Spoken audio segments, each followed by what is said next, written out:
नमस्कार दोस्तों। कुछ तकनीकी खराबी थी जिसकी वजह से आपको असुविधा का सामना करना पड़ा। तो एक बार फिर से मैं आप सबों का खैर मकदम करता हूं अपने प्रोग्राम आज की बात भोर की बात में। और उम्मीद करता हूं कि आप लोग मेरे से जुड़ चुके होंगे। अगले आधे घंटे तक मैं आपसे जुड़ा रहूंगा। जो लोग जुड़ चुके हैं उनको मेरा प्रणाम है, जो लोग बाद में जुड़ेंगे उनको भी मेरा प्रणाम है। और ये मेरा जो प्रोग्राम है आप दो प्लेटफॉर्म पर देखते हैं। पहला तो यूपी न्यूज़ 9 के यूट्यूब चैनल यूपी न्यूज़ 9 पर, और दूसरा मेरे Facebook page UP news 9 India पर। तो सभी लोगों को मेरा नमस्कार, सभी लोगों को मेरा प्रणाम। आज गुरुवार है तो आपका दिन शुभ हो, यही कामना है। चलिए इसी के साथ हम ये शुरू करते हैं। तो सबसे पहले तो ये खबर ऑफिशियल हो गई जो पिछले 4-6 महीने से लोग कह रहे थे। और ये खबर है कि 22 जनवरी को प्रधानमंत्री नरेंद्र मोदी भव्य मंदिर यानी रामलला के मंदिर अयोध्या के गर्भगृह में रामलला को प्रतिष्ठित करेंगे। Now it's official. हमारे प्रधानमंत्री नरेंद्र मोदी जी की तस्वीर ये अखबारों में छपी है। जो तीर्थ के ट्रस्ट के जो लोग थे कल गए थे, चंपत राय जी और नृपेंद्र मिश्रा जी के साथ 3-4 लोग और थे। तो ये लोग गए थे प्रधानमंत्री को औपचारिक निमंत्रण देने। उसकी तस्वीरें ये छपी है। प्रधानमंत्री ने इसको एक्स पर अपना शेयर भी किया है। एक्स का मतलब जो पहले ट्विटर था। तो हमारे बहुत सारे दर्शक ऐसे होंगे जो फेसबुक पे होंगे, यूट्यूब देखते होंगे और इंस्टा पे होंगे, उनका पेज होगा, लेकिन ट्विटर पे थोड़ा कम लोग रहते हैं। तो मैं आपको बता दूं कि ट्विटर पर प्रधानमंत्री ने इस मुलाकात के बारे में भी पोस्ट कल किया था और उनका ये पोस्ट बड़ा वायरल भी हुआ था। और क्या लिखा उन्होंने एक्स पर, इसको मैं ज़रा पढ़ के सुना देता हूं आपको कि आज का दिन भावनाओं से भरा हुआ है। अभी श्री राम जन्मभूमि तीर्थ क्षेत्र ट्रस्ट के पदाधिकारी मुझसे मेरे निवास स्थान पर मिलने आए थे। उन्होंने मुझे श्री राम मंदिर में प्राण प्रतिष्ठा के अवसर पर अयोध्या आने के लिए निमंत्रित किया है। मैं खुद को धन्य महसूस कर रहा हूँ। ये मेरा सौभाग्य है कि अपने जीवन काल में मैं इस ऐतिहासिक अवसर का साक्षी बनूंगा। तो ये ऐतिहासिक अवसर जो है वो 15 से 24 जनवरी तक चलेगा। भव्य मंदिर में विग्रह की प्राण प्रतिष्ठा का उत्सव, जुटेंगे देश के कई संत और महानुभाव। और इसमें जो है 4000 संत महात्मा और 2500 प्रतिष्ठित महानुभाव उपस्थित रहेंगे। 9 या यूँ कहिए 10 दिन तक ये कार्यक्रम चलेगा। 15 जनवरी से लेके 15 जनवरी को आपको पता है खिचड़ी होती है, मकर संक्रांति। तो मकर संक्रांति के साथ ही जो है सूर्य दक्षिणायन हो जाते हैं। तो मकर संक्रांति से लेके और 24 जनवरी तक ये चलेगा, 10 दिनों तक। उम्मीद की जा रही है कि करोड़ों श्रद्धालु उस दौरान अयोध्या में पहुँचेंगे। सब कुछ कैसे मैनेज होगा ये देखने वाली बात होगी। तो इस मौके पर हमारे मुख्यमंत्री उत्तर प्रदेश के योगी आदित्यनाथ ने भी एक ट्वीट किया जब प्रधानमंत्री ने ये ऑफिशियली इसको डिक्लेयर कर दिया कि वो आ रहे हैं 22 जनवरी को। तो उसके बारे में उन्होंने लिखा, तो उन्होंने एक रामचरितमानस का एक दोहा लिखा, चौपाई कह लीजिए दोहे के माध्यम से, कि जासु बिरहम सोचहु दिन राति, रटहु निरंतर गुनगुन पाती, रघुकुल तिलक सुजन सुखदाता, आयहु कुशल देव मुनित्राता। ये लिखा उन्होंने, प्रधानमंत्री ने उस पर एक्स पे, और कहा कि सनातन आस्था के अवलंब प्रभु श्री राम की प्राणप्रिय नगरी श्री अयोध्या धाम में श्री राम जन्मभूमि मंदिर निर्माण के फलस्वरूप श्री राम लला की प्राण प्रतिष्ठा का उल्लास, आह्लाद, गौरव और आत्मसंतोष का चिर प्रतीक्षित आयोजन पीएम मोदी के कर कमलों से कोटि कोटि राम भक्तों की भावनाओं का प्रतिबिंब बनेगा। जय सीताराम, जय जय सीताराम।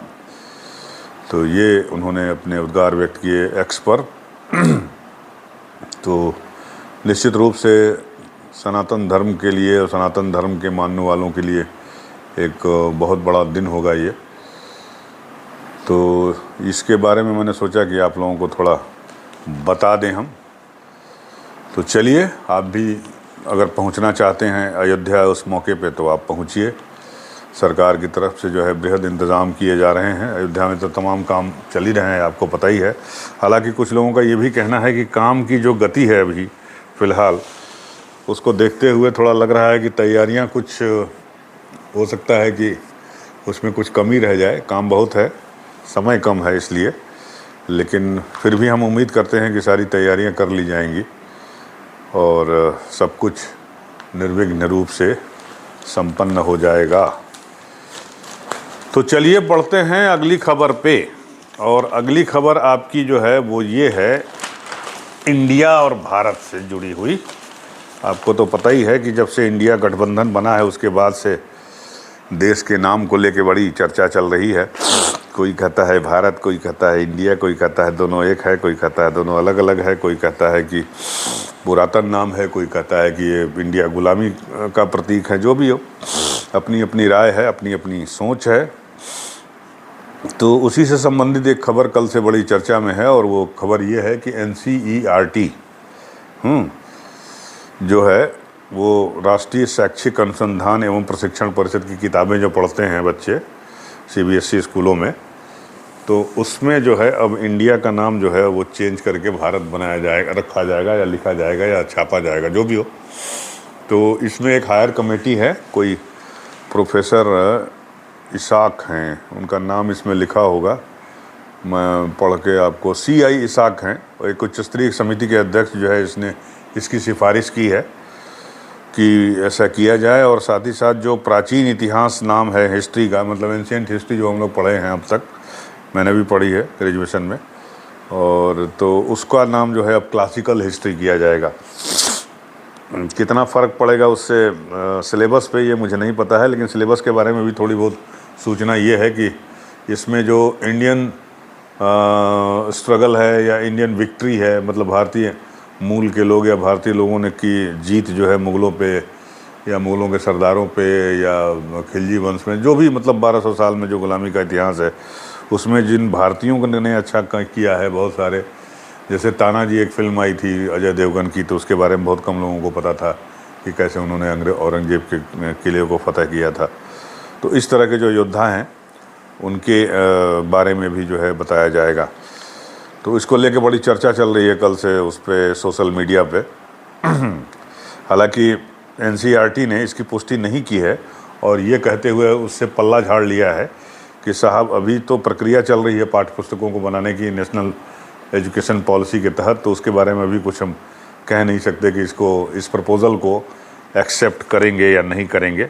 लेकिन इस पर तमाम बयान वान आने शुरू हो गए। कल कांग्रेस की तरफ से ये बयान आ गया कि मतलब जो है NDA सरकार की सह पे कह लीजिए या NDA सरकार की दबाव के चलते NCERT जो है वो ये काम कर रही है। तो इसमें व्यक्तिगत रूप से मुझे लगता है कि इसमें कोई बुराई भी नहीं है, क्यों जो बहस का विषय है फालतू बहस का चीज़ है, वो नाम से क्या फ़र्क पड़ता है, मैंने पहले भी बताया था आपको। तो इसमें NCERT के जो डायरेक्टर हैं प्रोफेसर दिनेश प्रसाद सकलानी, उनका बयान भी छपा है। उन्होंने कहा कि भाई इसाक की अध्यक्षता वाली समिति का गठन स्कूली पाठ्यक्रम का फ्रेमवर्क तैयार करने के लिए किया गया था। उस समय 24 समितियां गठित की गई थी। इन समितियों की सिफारिश के आधार पर फ्रेमवर्क तैयार करने का काम पूरा हो गया है, और अब इसी फ्रेमवर्क के आधार पर पाठ्यपुस्तकें तैयार की जा रही हैं, जिसके लिए विशेषज्ञ समिति काम कर रही है। ऐसे में पाठ्यक्रम में कौन सी विषय वस्तु शामिल की जा रही है या कौन सी हटाई जा रही है, ये कहना अभी जल्दबाजी होगी। ये डायरेक्टर साहब का कहना है, जो दिनेश प्रसाद सकलानी जी है हमारे NCERT के। शिक्षा मंत्रालय का दावा है कि NEP यानी नेशनल एजुकेशन पॉलिसी के तहत स्कूलों की नई पाठ्यपुस्तकें अगले शैक्षणिक सत्र यानी 2024-25 तक आ जाएंगी। तो 2024-25 के सेशन में जब ये किताबें आएंगी तो आप देखिएगा बहुत सारे चेंजेज होंगे, उसको लेके भी बयाल होगा। तब तक चुनाव भी हो जाएगा मेरे ख्याल से। सेशन तो जुलाई से शुरू होता है, चुनाव अप्रैल मई में हो जाएगा। तो देखिए क्या होता है। एक और अच्छी खबर उत्तर प्रदेश से है कि 34 पैसे प्रति यूनिट तक कम हो जाएगी घरेलू बिजली की दर।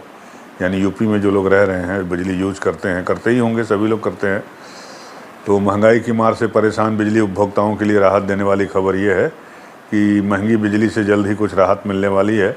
घरेलू उपभोक्ताओं की बिजली जहां 18 से 34 पैसे यूनिट सस्ती होगी, वहीं दुकानों की 48, उद्योगों की 38 और किसानों की बिजली 30 पैसे प्रति यूनिट तक कम होगी। फ्यूल सरचार्ज, ईंधन अधिभार के एवज में अनुमान से 1,055 करोड़ रुपए कम खर्च होने पर पावर कॉरपोरेशन प्रबंधन ने औसतन 35 पैसे प्रति यूनिट बिजली की दर घटाने का प्रस्ताव उत्तर प्रदेश विद्युत नियामक आयोग में दाखिल किया है।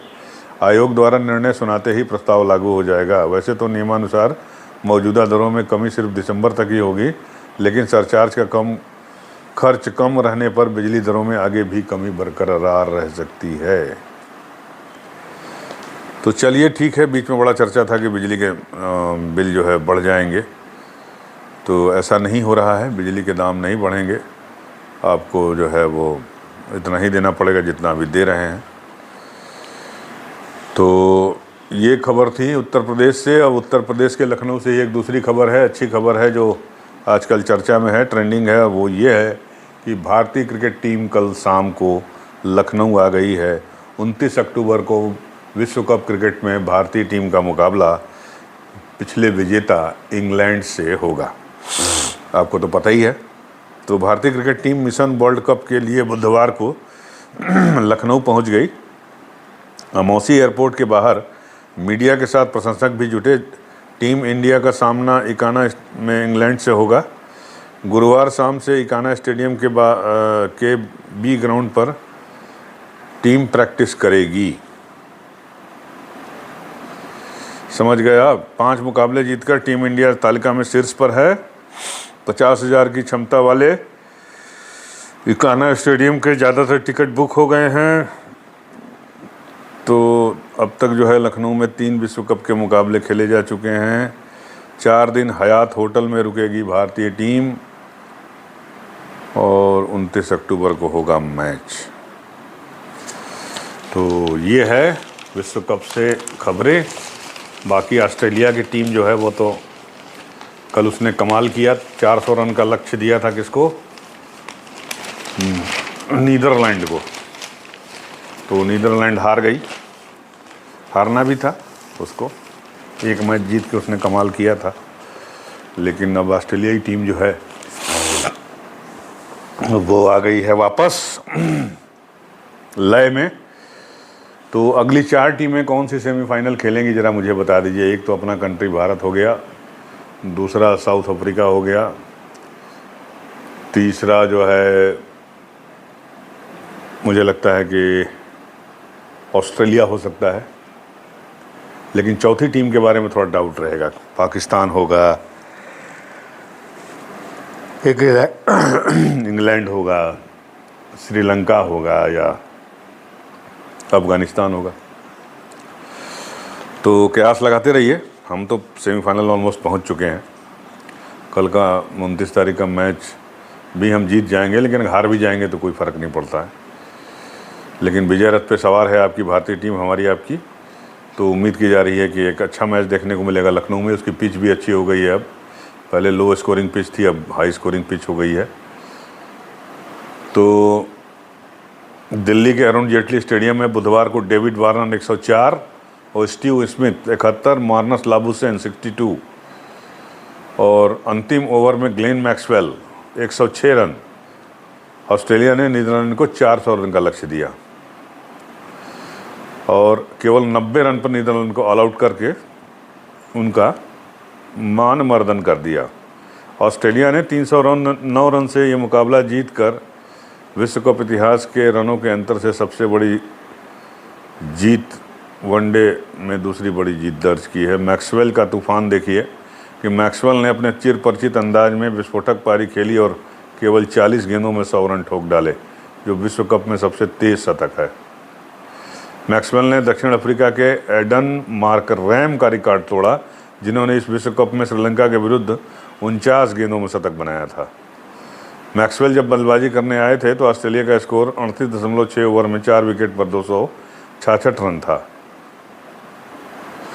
मैक्सवेल ने नीदरलैंड के गेंदबाजों की जमकर क्लास ली और 44 गेंदों में अपनी पार्टी के 8 छक्के और 9 चौके डर जाले, समझे।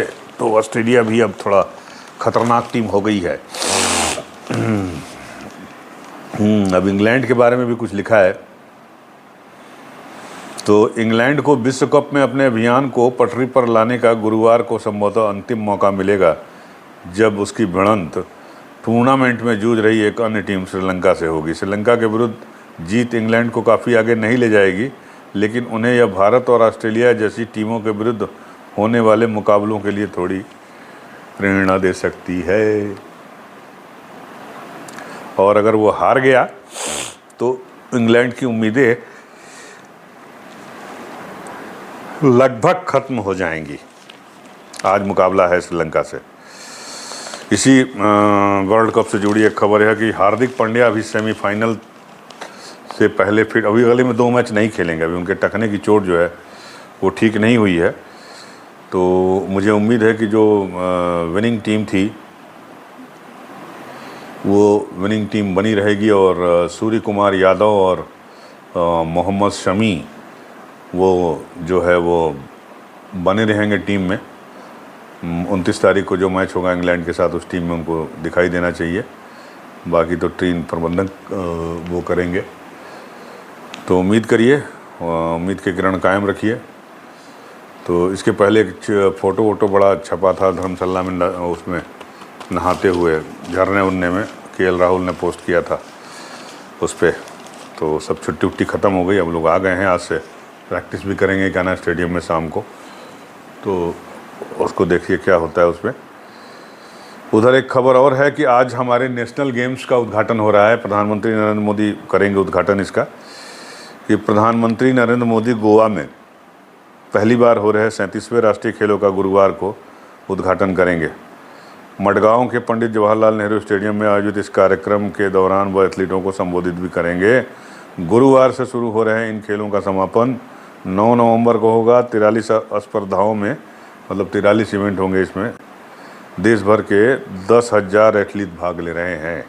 नेशनल गेम्स हमारा सबसे बड़ा वो है, और इसमें से जो कुछ विजेता होंगे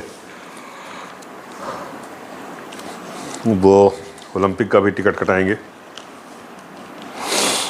तो ये है। और एक खबर कनाडा से है। आपको पता ही है कि कनाडा में जो है वो हमारे भारत ने कुछ वो शुरू कर दिया है, वीज़ा सेवा की कुछ शुरू हुई। तो ये खबर है। एक खबर और आपको मैं शादी ब्याह से जुड़ा है जो मैं सुना देता हूँ आपको, कि इस बार जो शादी का सीज़न है वो है 23 नवंबर से 15 दिसंबर तक। 15 दिसंबर के बाद आपको पता है खरमास लग जाता है, 15 जनवरी तक रहता है, 14 जनवरी तक। तो 23 नवंबर से 15 दिसंबर तक जो ये शादी का सीज़न है, ऑलमोस्ट 22 दिन 23 दिन, तो इसमें जो शादियां जानते हैं कितने होंगे? 35 लाख शादियां भारत में होने के अनुमान है। 35 लाख, बताइए। और कारोबार कितने का होगा? 425 लाख करोड़ रुपए।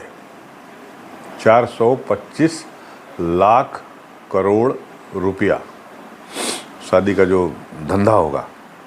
होटल, डेस्टिनेशन मैरिज, गाजा बाजा, सजावट, खाना पीना, ये वो, कपड़ा लत्ता, गहना गुड़िया, ये सब मतलब जो जो शादी में करते हैं लोग, आपको तो पता ही है। तो उसमें जो है ये 425 लाख करोड़ रुपए लोग खर्च करेंगे। यानी ये बिजनेस, इतना बिजनेस होगा। तो निश्चित रूप से जो है व्यापारियों के लिए बल्ले बल्ले का वो है। ज्वेलरी के साथ लग्जरी डिजाइनर के साथ साथ होटलों की भी जमकर चांदी होने की उम्मीद है। तुर्की जैसे देश टॉप वेडिंग डेस्टिनेशन बनकर उभर रहे हैं। तुर्की, इस्तांबुल, आपको पता होगा यूरोप जाने के लिए इस्तांबुल एक मेन डेस्टिनेशन है। और इस्तांबुल प्राचीन और नवीन दोनों का मिला जुला एक बहुत ही खूबसूरत शहर है। कुछ लोग हमारे गए थे वहाँ, बताते हैं वहाँ पर। तो इस्तांबुल अगर दुनिया में सबसे ज़्यादा भारतीयों के बीच लोकप्रिय है कि भैया वहाँ जाके शादी करो। और अगर भारत की बात करिए तो लोग सबसे ज़्यादा पसंद करते हैं राजस्थान जाना। जयपुर, जोधपुर और उदयपुर, आपको तो पता ही है। और कुछ और जो शौकीन हैं वो कश्मीर और लद्दाख और नॉर्थ ईस्ट भी जाना पसंद करते हैं। बहरहाल तो ये होगा। थोड़ा सा खबर मैं पढ़ देता हूँ, सारे अखबारों में छपी है, मैं नवा टाइम्स मेरे हाथ में है। तो फ्रेंच डिजाइनर क्रिश्चियन लॉबोंटेन ने हाल में इंडिया वेडिंग एडिट लॉन्च करते हुए कहा कि भारतीय शादी से ज़्यादा रंगीन और खर्चीला दुनिया में कुछ नहीं हो सकता। इंडिया वेडिंग एडिट पुरुषों और महिलाओं के शू, स्टाइल और हैंडबैग का कलेक्शन है। ब्रांड ने पहली बार खास तौर पर भारतीय शादियों के लिए कलेक्शन निकाला है। ये कलेक्शन नई दिल्ली और मुंबई में क्रिश्चियन लॉबोंटेन स्टोर्स पर उपलब्ध हैं। होटल की कमाई 30 अरब बढ़ जाएगी। 60 अरब डॉलर का है देश में वेडिंग का बिजनेस। 25-30% की रफ्तार से बढ़ रहा है वेडिंग इंडस्ट्री और 425 लाख, जैसा कि मैंने बताया, कि करोड़ कारोबार होने की उम्मीद है। तो जो ज्वेलरी बांड जो है, एक उसके फाउंडर हैं विवेक राम भद्रन का इसमें बयान छपा है कि वेडिंग सीजन में रेवेन्यू 4 गुना बढ़ने की उम्मीद है ज्वेलरी का। तो चलिए, ऑल द बेस्ट। जिनकी शादी वादी तय हो गई उनको हमारी बधाई, शुभकामनाएं। सारे बिजनेस वालों को भी बधाई, शुभकामनाएं। तो एक छोटी सी खबर थी, मुझे इंटरेस्टिंग लगी, मैंने कहा आपको बता दें कि ये है। और एक खबर अब पॉलिटिक्स से बता देता हूँ, शादी के बाद आते हैं पॉलिटिक्स पर। पॉलिटिक्स में ये है कि कल राहुल गांधी जो है वो मुलाकात की है सतपाल मलिक से, पूर्व गवर्नर जम्मू कश्मीर और मोदी के जो है प्रचंड आलोचक। तो वो वीडियो उन्होंने डाला, उनसे बातचीत का, मतलब इंटरव्यू का वो वीडियो भी उन्होंने डाल दिया था अपने पेज पे, यूट्यूब पे। तो सत्यपाल मलिक ने उनसे कहा कि चुनाव में 6 महीने बचे हैं, आप लिख कर ले लीजिए कि इस बार ये सत्ता में वापस नहीं आएंगे।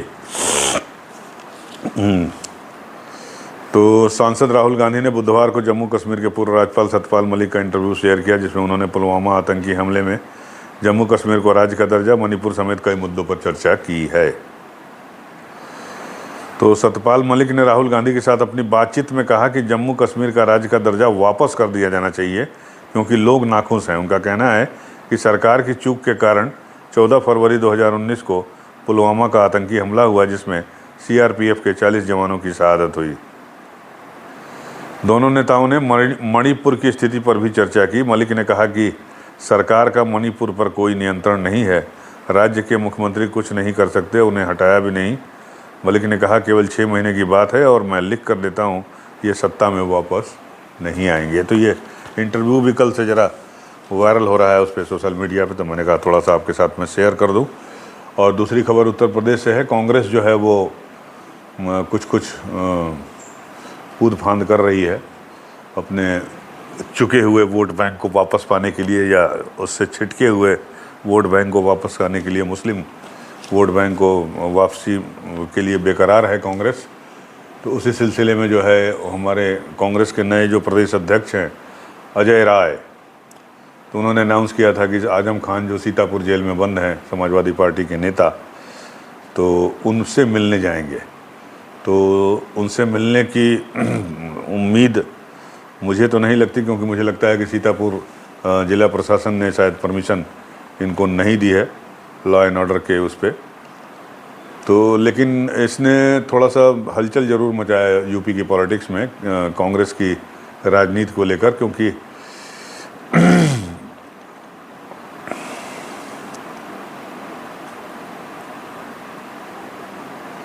तो उसके पहले उसमें एक जेल अधीक्षक का जो है बयान भी छपा है। सुरेश सिंह है कोई जेल अधीक्षक सीतापुर, कि जेल मैनुअल के अनुसार अगर गुरुवार को आजम खान से मुलाकात करने का कोई प्रार्थना पत्र आता है तो उन्हें सूचित किया जाएगा। अगर आजम खान मिलना चाहते हैं तो कांग्रेस प्रदेश अध्यक्ष की मुलाकात उनसे करवाई जाएगी।